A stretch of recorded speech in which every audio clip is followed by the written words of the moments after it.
വിവാഹം കഴിഞ്ഞ് വരന്റെ വീട്ടിലേക്ക് പോകുമ്പോൾ കരയുന്ന വധു സ്ഥിരം കാഴ്ചയാണ്. എത്രയൊക്കെ കരയേണ്ട എന്ന് വിചാരിച്ചാലും ചിലർ കരഞ്ഞു പോകും.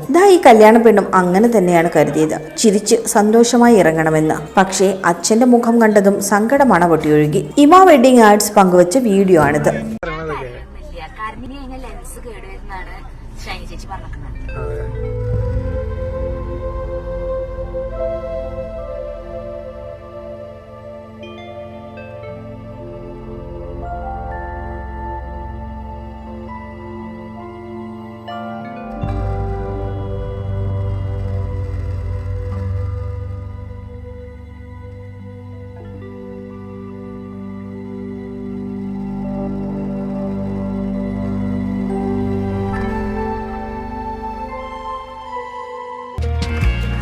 കൂടുതൽ വാർത്തകൾക്കായി B4 Blaze ഫോളോ ചെയ്യൂ, സബ്സ്ക്രൈബ് ചെയ്യൂ.